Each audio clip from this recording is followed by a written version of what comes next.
Un policier en uniforme sans casque de protection, dans sa main une pierre en face d'être jetée à des personnes.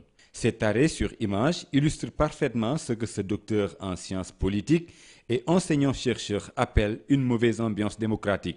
À travers sa plume et ses écrits, il cherche à aider les mémoires à résister à la tentation de l'indifférence, de l'innocence et de l'oubli. On a habitude de dire qu'avec la démocratie, il n'y a plus de révolution à tenter, que l'élection pratiquement bannit toute forme de révolution.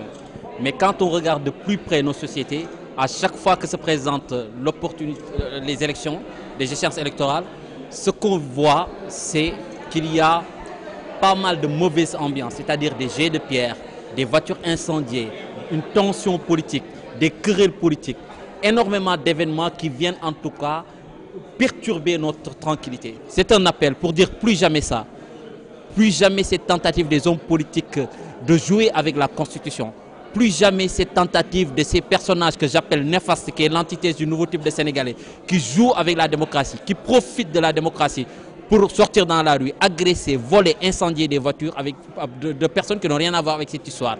Et je reviens sur les élections à fragmentation, cet élan vers le pur, cette turbulence que connaissent nos sociétés en période électorale. Dr Ibrahima Silla rêve d'un citoyen sénégalais modèle, d'une société sénégalaise qui dialogue sans verser dans la violence, sans nervis ni force de l'ordre pour réguler. Je rêve d'un citoyen sénégalais qui se réveille, qui va voter. Il n'y a pas de violence, il n'y a pas de force de l'ordre pour essayer de conjurer le péril qui pourrait s'abattre sur notre société. Qu'il y ait des débats, qu'il y ait un débat fructueux entre les partis politiques. Moi, je vois une société sénégalaise qui pourrait être marquée autour de deux grandes familles politiques, que tout oppose, voilà, avec des vues contradictoires sur un certain nombre de sujets, et que ces gens-là, ces hommes politiques-là puissent débattre.